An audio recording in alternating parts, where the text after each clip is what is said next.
Welcome to the Rational Egoist. I'm your host, Michael Liebowitz, and we've got a great show for you today.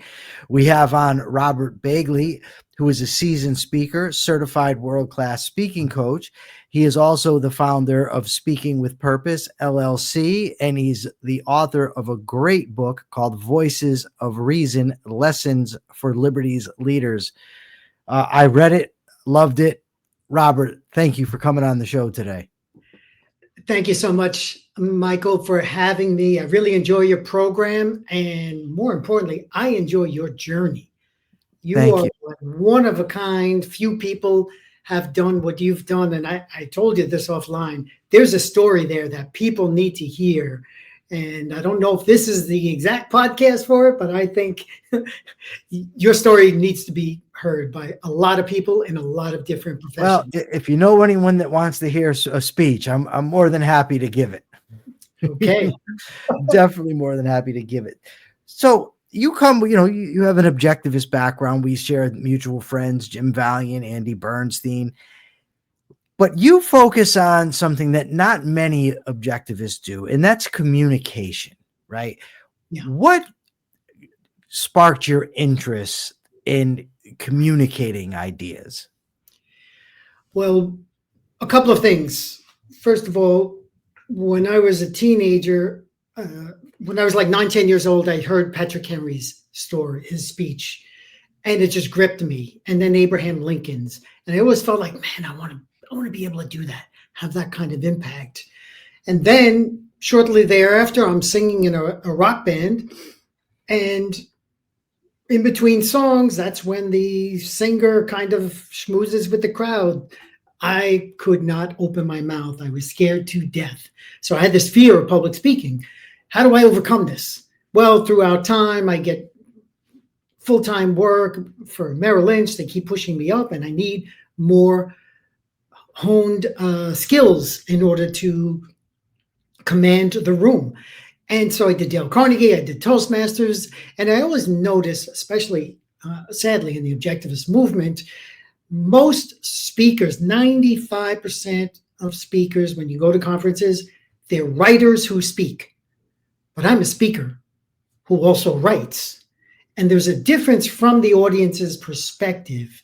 So I wanted to put that, and this is not for an objectivist audience, by the way. This is, the subtitle is Lessons for Liberty's Leaders. So I want as broad an audience as possible, and business. This is actually a business book for entrepreneurs and executives, founders of businesses. But with all that said, I just have been frustrated by going to conferences and saying, everyone's going to forget the speech by tomorrow. There's some really important information, but most speeches are forgotten by the next day. How do I address that? And in the book, that, between myself fearing speaking and then realizing that most speeches are forgotten by the next day, I wanted to address this issue. You mentioned Dale Carnegie, and I got to ask you a question about it. I've read the book, How to Win Friends and Influence People, probably 30, 50 times. And I think that there's a lot of very valuable information in there. I also think that there's stuff that if I were to implement, I would have to be such a phony. Mm-hmm. Like, for instance, he tells the story about when somebody made a comment and said that's from the Bible. And he says, no, that's from Shakespeare. And they asked a buddy of his that was there, what's it from? And his buddy was an expert on Shakespeare, knew it came from Shakespeare. And he said, oh, no, it comes from the Bible. He's right. And it says the principle is don't ever tell anybody they're wrong. Right. But from my own personal story, as you mentioned, my own personal experience, I needed to be told I was wrong over and over and over and over again. So, how do you strike that balance between being authentic and not just being a jerk who's always running around telling people how wrong they are? I know that exact scene you're talking about. It was a dinner that Dale Carnegie was sitting next to someone at. And when I first read that book, Michael, I renamed it How to Kiss Ass. Okay. Because it kind of felt like that. Yeah, I agree. And then over time, I read it again. I took the course. I won a contest. I became a kind of Dale Carnegie instructor. And it depends on your audience. Anytime you speak, it really depends on what is your purpose. Name of my business is called Speaking with Purpose. What is your purpose? Is it to always be right and alienate people? Then there's legitimacy to that. I've surrounded myself with, I'm number 8 out of 9 kids, and that's all I heard my whole life is, being right was the more important than gaining some kind of common ground. Now, I could not do what that gentleman did and basically lie. I would find a way out, but I would also, what do you want out of that relationship? What do you want out of that context? And if it's in a setting where somebody who you're communicating with is so one-tracked that you can just like completely throw them off and ruin the rest of the evening or the rest of the relationship, then I think twice. Because like you said, 30 to 50 times, I probably read that book that many times as well. And each time I find something more that I like and something that I say, I could never do that. So I get criticized from people that I would say kind of occupy the same space as you. And it's not that I don't think that their criticisms are valid. And I'll give you an example. I will criticize, for instance, the MAGA movement. And when I say I criticize MAGA, I'm not talking about people who vote for Donald Trump or who vote Republican. When there's very difficult choices, I don't begrudge anybody a vote that they make. So I'm differentiating, and I'm talking about your diehards, the influencers, the people that I see online. And I'll criticize them, and people will, and I'll say MAGA, and I'll, use the criticism, and people, they'll say to me, that's not how you're going to bring people in. That's not how you're going to gain an audience. You're alienating people, which I think there's truth to that. But I also think there's truth to the fact that William Lloyd Garrison didn't give a damn who he was alienating. Right? You talk about great speakers, his contract with hell speech and the whole tell the man whose house is on fire to be moderate. The people in history that have fought for ideals and have advanced liberty were not trying to win friends and influence people. Right. They're calling out people that they see as the enemy. And they viewed it as an act of cowardice to stay silent. And that's how I often view it. When I see, for instance, what I think is an attack on free speech that recently happened, I'm not going to ignore it. But at the same time, I do understand that there's the downside that you do turn people off. When you criticize, they stop listening. They go into defense mode. How do you deal with that dynamic that I'm talking about? Okay, you covered a lot, so I want to backtrack on the most recent point you made right before you asked the question, which had me thinking William Lloyd Garrison. Who did he alienate? One of the heroes I cover in the book, Frederick Douglass. He wanted Douglass under his thumb. That contract, the United States is it's a burn. We should burn it. And Douglass is like, no, it is a legitimate liberty document, and they parted ways over that issue. And Douglass went on to be, in my opinion, a much greater champion of an example of liberty. So that's just one thing in what you said. It always depends on the context and the purpose. So, for instance, in Patrick Henry's talk, and this is where we'll come to one of the crux of the book, which is I analyze speeches through the lens of Aristotle's rhetoric. Okay, rhetoric we think is like a bad word. Well, it was back in his day because the sophists used rhetoric to win arguments at all cost.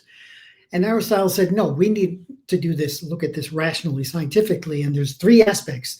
There's ethos, which is the moral character, credibility of the person. Logos, which is the most common part, the logical structure of an argument. And then the pathos, which is how you look at your audience.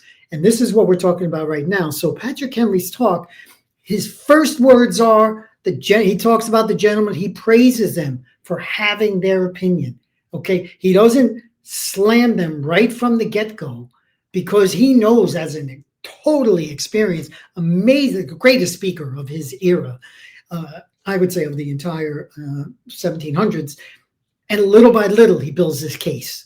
Okay, so that at the end, he's able to deliver that call to action, give me liberty or give me death.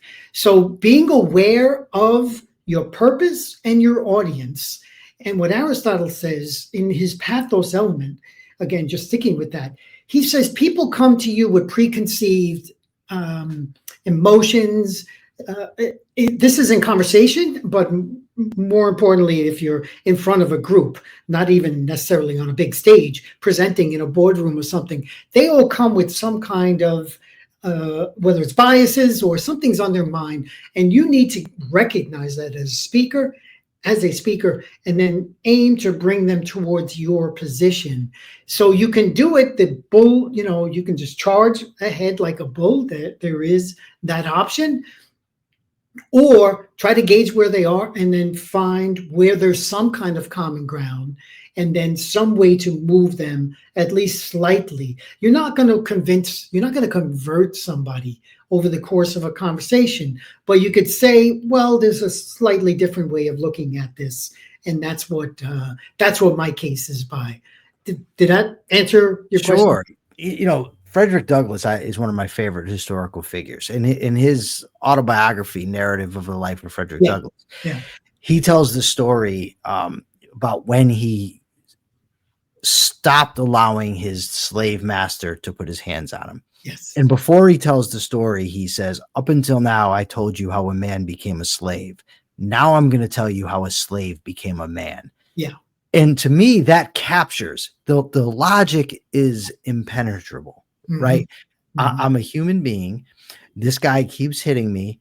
I'm going to stop allowing that. And we all understand the growing up thing. He was a child before then. He's, that's at 16 years old. Mm-hmm. But also the character element. I'm going to stand up for myself. I'm in the right. He's in the wrong. And the emotional appeal of just seeing a hero behave that way is very strong, which is why out of the whole book, that always sticks with me. It's like what you said at the beginning, people forget the speech the next day, but we remember that. We remember Martin Luther King's, I want my children to be judged by the content of their character, not the color of their skin. There's certain things that stick out. Mm-hmm. Now you chose for the examples in your book, Patrick Henry, Abraham Lincoln, Frederick Douglass, Winston Churchill, Martin Luther King Jr., Ayn Rand, and I'm going to butcher this name, but I'm going to do my best, Magat Wade. Yeah. I'm curious on, because there's a lot more, great speakers too. What made you focus in on these? They each have some kind of relation. They've each touched me personally in my life. They've made a mark. They've done something, as you said, sticky, that sticks with me. Ronald Reagan gave a great speech in an earlier version, a draft. I delivered this presentation in Nairobi, Kenya, and I had John F. Kennedy's We Choose to Go to the Moon, which I think is one of the greatest, absolute greatest speeches in history. Literally, we would not have landed on the moon in 1969 if Kennedy did not make that speech in 1962. So, but you have to essentialize, and you have to choose, you have to weigh the impact of one person over another. So because historically they were all, Magat Wade is still living. Also, I wanted to have someone still alive, and the only one who I got to meet. So we're in the 21st century here. So that's the choice there for her. And as I said, I delivered a talk, which was like the precursor to this book, in Africa, in the continent. And I wanted to have a local, someone local who I shared with the crowd, with the audience, and they absolutely loved it. So, and she has a fabulous TED Talk, by the way, on top of that. So you could just see for yourself. The others, they were game changers. They were game-changing speeches, each of those other ones. Now, we can quibble whether Ayn Rand's how much of a gigantic impact, but certainly Churchill's speeches, Martin Luther King Jr., as you said, Abraham Lincoln's, Douglass over his whole life works on that. And also, actually, on Churchill, because speaking, it's a science that I've studied for most of my adult life. I also draw the contrast of the rabble rouser, or the one who was a fabulous, incredibly impactful speaker, which we had at the beginning of the 20th century, but it's all pathos. There's no logos and it's no ethos. And the first one that I list is Vladimir Lenin and Adolf Hitler as very persuasive, impactful people towards an evil end. And then I draw Churchill as the voice of reason, as a contrast there. So I want to make it clear, speaking is a powerful tool, and it can be used, like Spider-Man says, with great power comes great responsibility. And we see that in evangelists today, who can, they're kind of masterful in front of a crowd, but they have the audience kind of mesmerized, and oftentimes they're abandoning their reason or their logos in the process. So that's why I chose those Magnificent Seven, I call them, as a tribute to a great movie. Now, as a science, you break speeches up into structure, content, and delivery. Yes. Can you explain each of those just to give us an idea of what a good speech consists of? Thank you for that, Michael, because that's a part I did only early in the book, and I don't elaborate on that. And I coach. This is what I do for a living, is coach speakers. And just like the logos part is front and center in most presentations where they want to really prove their point, similarly, the content part is what most speakers focus on. But the structure is as important. And what is the structure? The order in which material is presented. And that starts right from the very beginning, because even before you get to the stage, okay, suppose you're at a conference and you're introduced, people are judging you. And if you get up there and the first thing that comes out of your mouth is, "Thank you very much. It's a pleasure to be here. It's a wonderful day today. We're all gathered." People are desperate to look at their phone for distraction, because they've heard that a million times already. And they're like, "Oh, the speaker's not original, blah, blah, blah." So open with a bang, jump into a story, controversial statement or something. All right. That's part of the structure. And then give a roadmap. Let people know where they are, where you're going to be.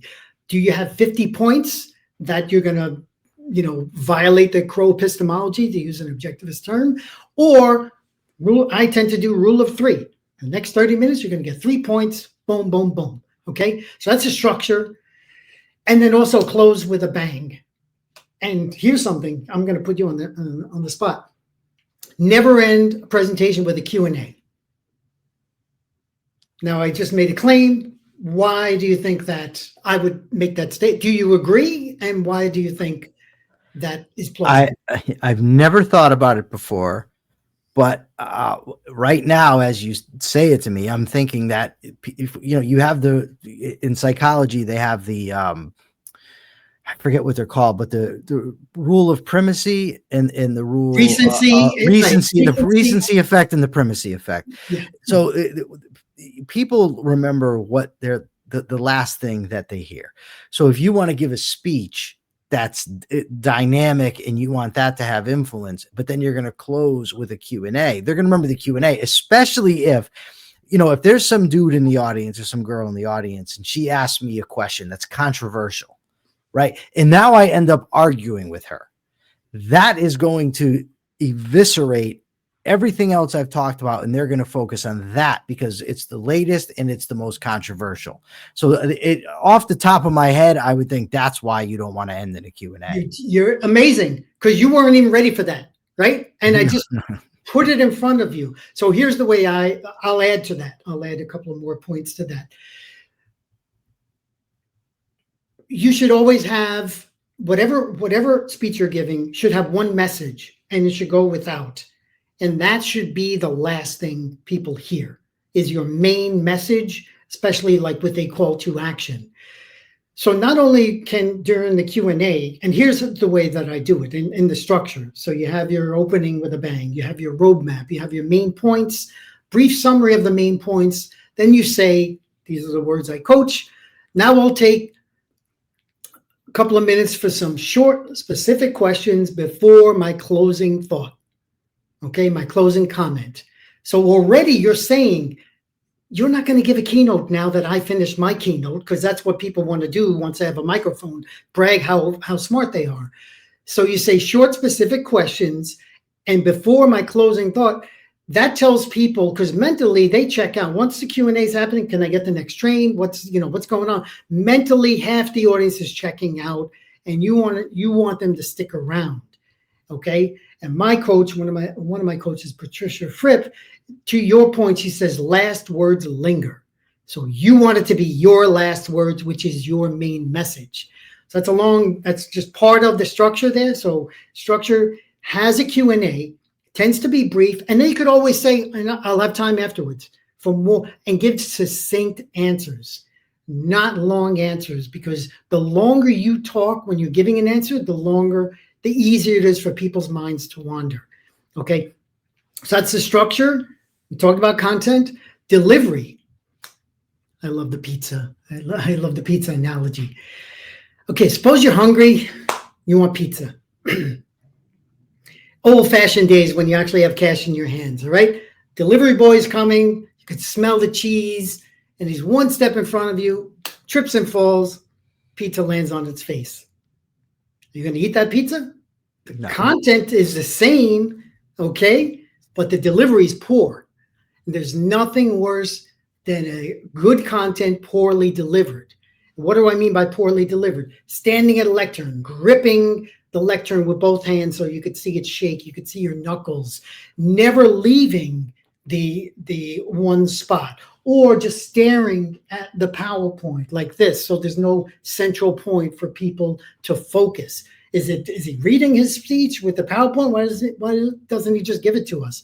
So delivery is eye contact, nodding, being totally aware of the audience, because oftentimes speakers use the lectern as a barrier, as something to hide them. And that's why professional speakers come out. They come out and they don't pace like a tennis ball like this.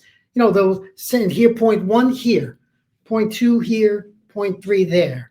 Okay. So you use the space strategically. These are all elements of delivery that make a message memorable. And I always bring props with me, so the Douglas talk, as an example, when I gave that speech, when Douglas writes a letter to his former master, can you believe that?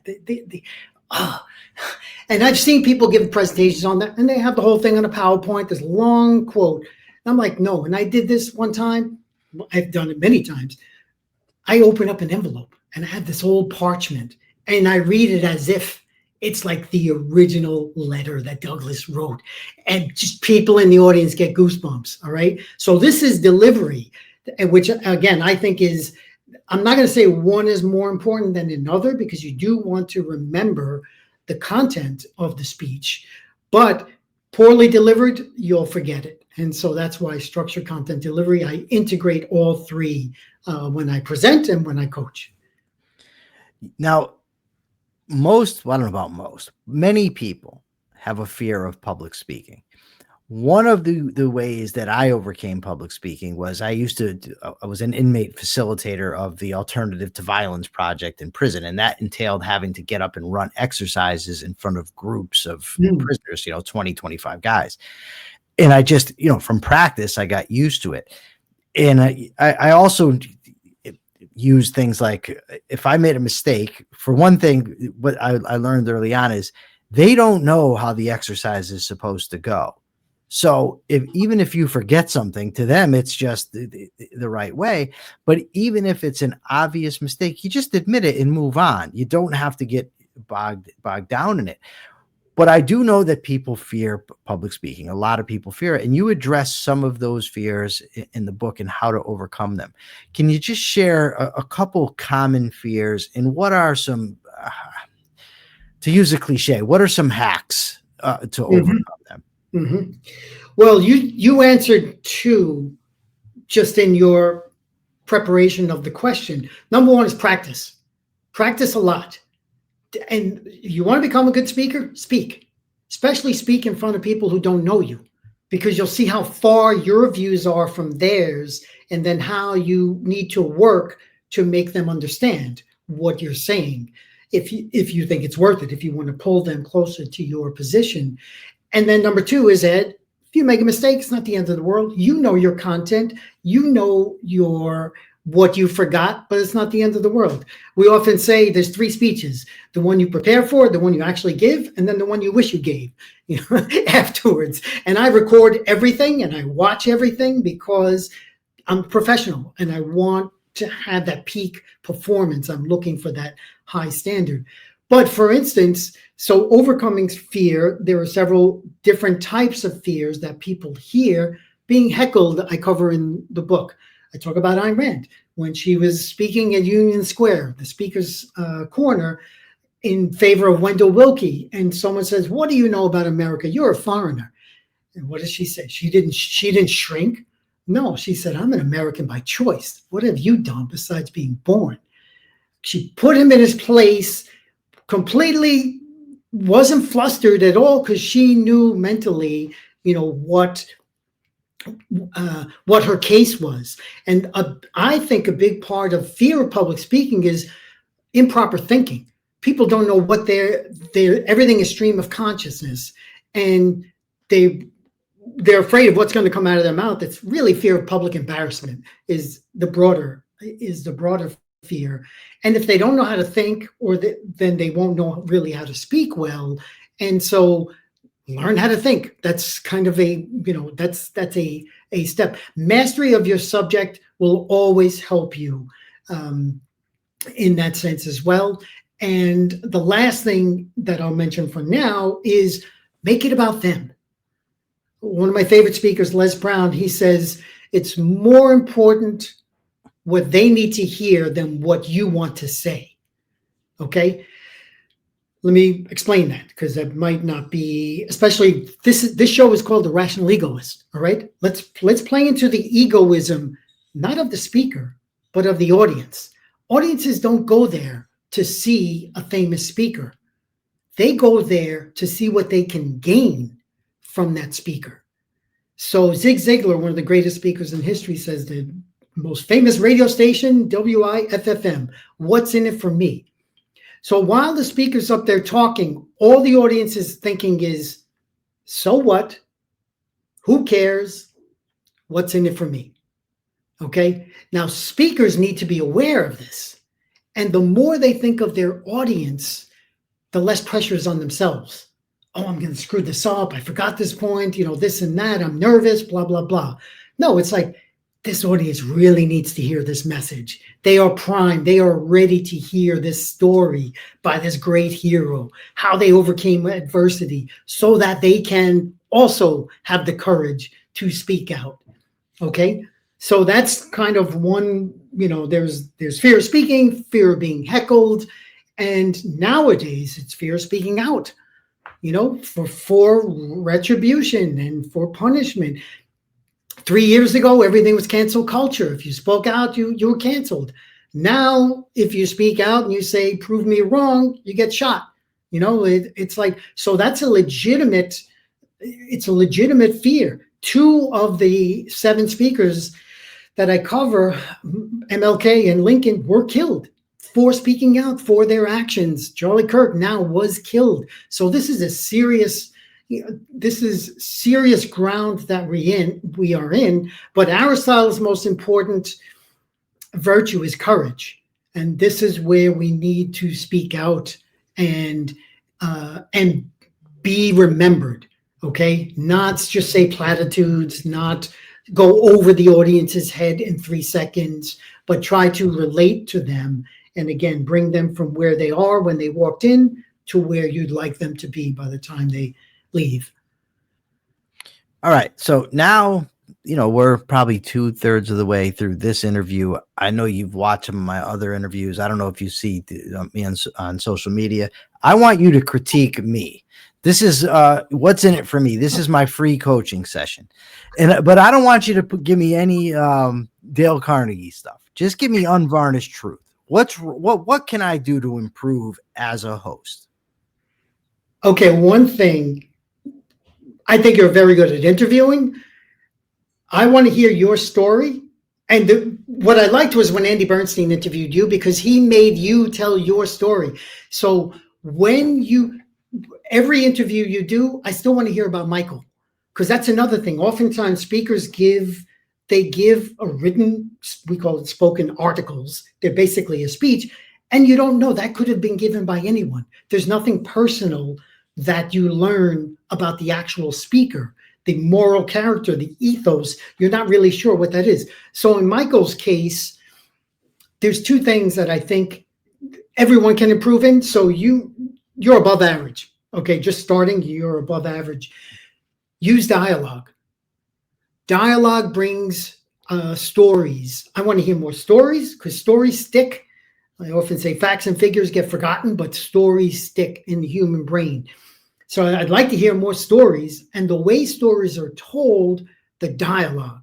Okay, you talk about your buddy in jail. I want to hear what he said. Michael, that's ridiculous. What do you mean it's ridiculous? You're reading all these books, Adam Smith and this and this, or like the other inmates. Like, so one thing I say is, instead of retelling a story, relive it. Relive it meaning I want to feel viscerally the anger. And you've even talked about how you went into prison. I've heard like that story, but I want to see the seething rage. Like, I don't want to hear it in narration. Yes, I did this. It was my girlfriend's boyfriend, blah, blah, blah. No, like, say, and internal dialogue is one way to do that. You could say something like, what was she? I'm thinking, what was she thinking? I can't believe she did this. I'm going to do something. I don't care what happens. I don't care my consequences.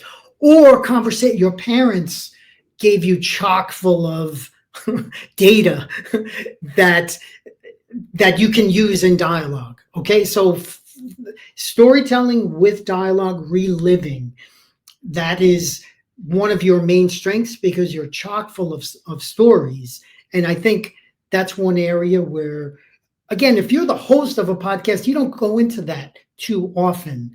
But to me, that's your unique. There's no one else has that. No one on the planet has that. So I want more of that. Me as an audience member, I really want to hear more of Michael's story, so that your ethos is like completely it's unforgettable. It's completely unforgettable. Thank you. Have you ever read, I think it's by Carmine Gallo, The Storyteller's Secret? Yeah, TEDx, the TED speaker. Yeah, I was a TEDx coach, actually. And you know what? There's a few things I like about the TED Talks, which it's sad because they're 90% leftist like content, but they're the best speakers. But they have the red dot, so you can't move off it. They want to hear one point, so you can't overload with 50 different things. And they want a jaw-dropping moment. Every speech, every effective speech should have one jaw-dropping moment where you're like, wow, okay, that was, and again, Michael, you have like 9,000 jaw-dropping moments in your back pocket. So it's like, I want to hear some of those, And in my book, I cover, the different ones. When Churchill says, we must never surrender. I mean, you can hear the British accent, never, never, never surrender. And Martin Luther King, like you said. Well, let me just go back to Martin Luther King, because you heard me kind of criticize conferences where oftentimes there's a 3-day conference, you're going to hear 15 different speeches, and you walk out like a zombie, because I don't remember anything from any of them. Martin Luther King was number 16 on the bill of 18 speakers. So that's not the cleanup hitter in baseball. That's not an obvious spot where you can become unforgettable. But what did he do? And he shifted in real time. He had his content and he was going through it, but it was only when Mahalia Jackson said, "Tell him about your dream, Martin." So he went into improv mode. Okay. And that's what a good speaker will do. Will shift, because in their pocket, they'll see, okay, the audience is ready for something else. And so we don't remember the other 17 speakers.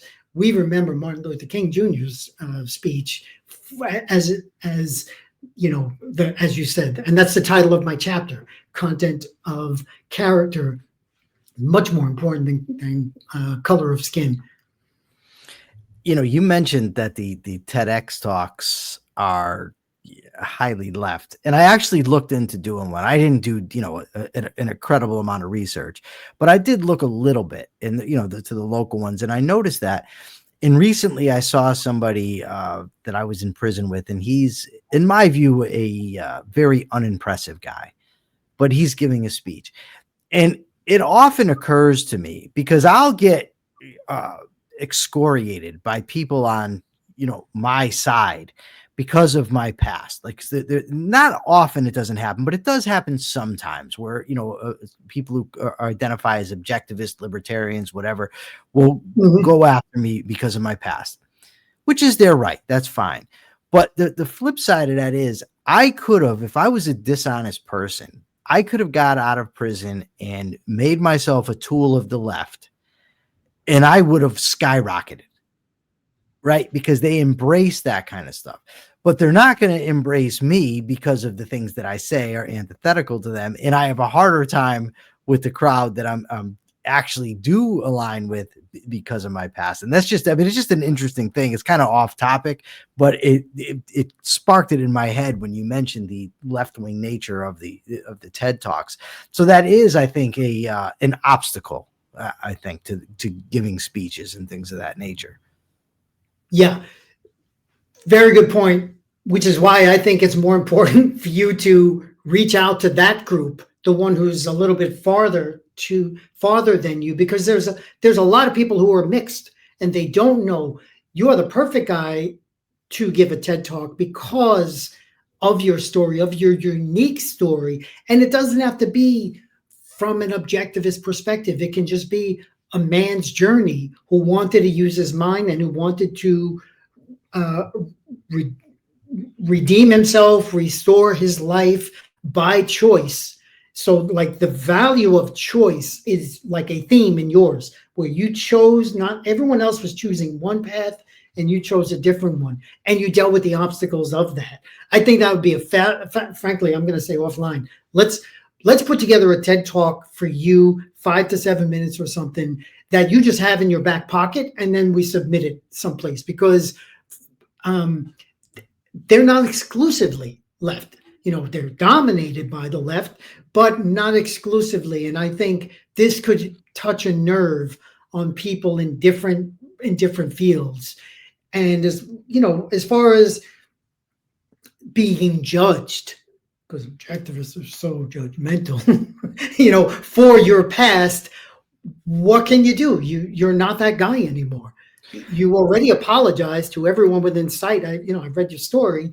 And so it's like, okay, but you have free will and you're not doing that again. You're not going back to that place again. Every day you're choosing not to. You're choosing to go forward, which I think turns it into a virtue, how you've changed your life around, and that showing that anybody has that possibility, from rock bottom to where you are now, hosting a podcast and doing other things that you're doing, using your mind by choice. So I think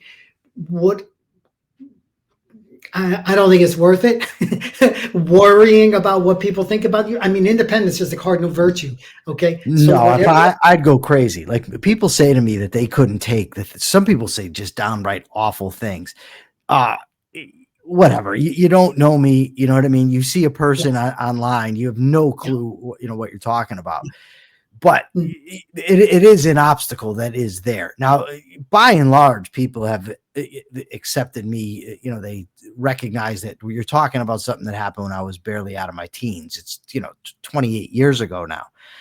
But there still are those obstacles that would not be there if I was a left-leaning guy. But before I let you go, Robert, I really want to ask this. You've said that often, the type of communication you use depends on your purpose, right? To whom you're communicating. So this book that you wrote, that's Excellent. It follows all the rules, by the way, that you're talking about in terms of structure, content delivery. And Mhm. it's also very interactive in that you have exercises, which I find very helpful. Now, I'm not going to say I did the exercises here because I was kind of quick before I could have you on and it would have taken too long, but I usually Yes. do exercises in books that I read. But what is your purpose with this book specifically? Because you already have a career, you already have a business, you go around, like you said, you're in Africa giving speeches. So why write this book now? For a few reasons. Number one, there's nothing out there like it. There's nothing that integrates philosophy, which is Aristotle's rhetoric, ethos, logos, pathos, history, famous speeches from the past right up till the present, presentation skills, which I like to use more than public speaking because public speaking tends to inject that fear in people. But presentation is person in front of a room speaking. Could be a community event or something smaller than that. So honing presentation skills, philosophy, history, and then my story told from fearing speaking, from being a hero worshiper, all of these things together to make it something inspiring for people. So that is one reason. There's nothing out there like that. And even Ayn Rand's Philosophy Who Needs It speech, there's no professional speaker who analyzes it from a presentation point of view. But as an example, I mentioned Africa. There are 50 entrepreneurs and students in Africa, and there's 11 chapters in the book. And I agreed to do a chapter by chapter analysis with them. And it'll take like 6 months or so. We'll do a couple of chapters per month because these people are committed. So the reason for doing this in Brazil, it's being translated to Portuguese. The Americans need it more than anyone else, but the foreigners see that, they kind of see viscerally the weight of government in their face, and they want to improve themselves as speakers. But that's kind of like a political angle. Whatever you do in life, the better you communicate. The way I phrase it is, there's a more effective and a less effective way of communicating. Two people apply for a job, and I coach people going for job interviews. The one who's more prepared, more confident, smiles, interacts, very likely, all things being equal, they're both equally intelligent, very likely will get that job, will deserve that job for that extra, extra ability. So whatever you do in life, the ability to communicate effectively helps you in any endeavor. Pitching to investors, that's another thing. Getting up in front of a classroom. Carrie Ann, my dearest, taught philosophy for decades, and a classroom is a little bit different from a presentation. So, and she's like my best student.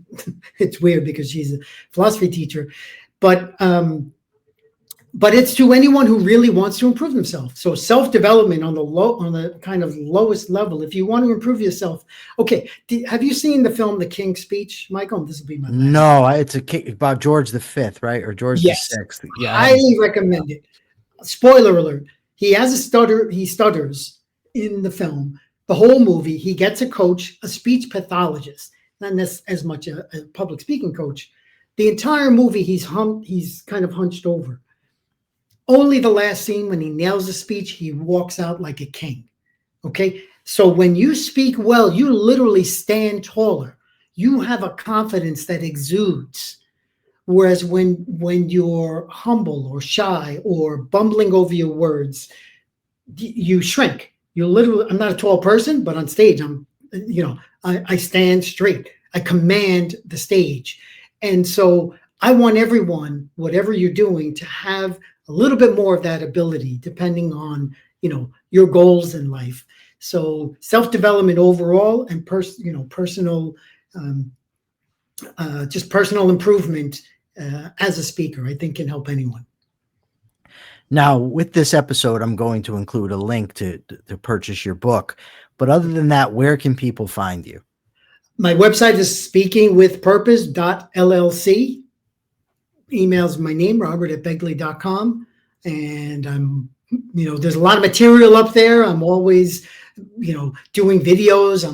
I have a 52 rhetoric tips. I have a Substack as well. So I'll analyze Aristotle's rhetoric over the course of 1 year and I'm constantly, because I'm a coach, I'm always giving examples, real life examples of people, and seeing that difference. Michael, this will be the last thing, seeing where they were before to where they are after in just a few sessions, that makes my heart, race. Like I made a difference in somebody's life.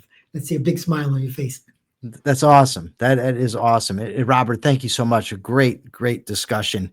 I love when I have one of the reasons I love being a podcast is because it helps me, a podcast host, is it helps me learn from the various people that I interview. And I've certainly learned today. Thank you so much for being here. Thank you, Michael, for everything you do. I appreciate it, and keep going strong. Thank you.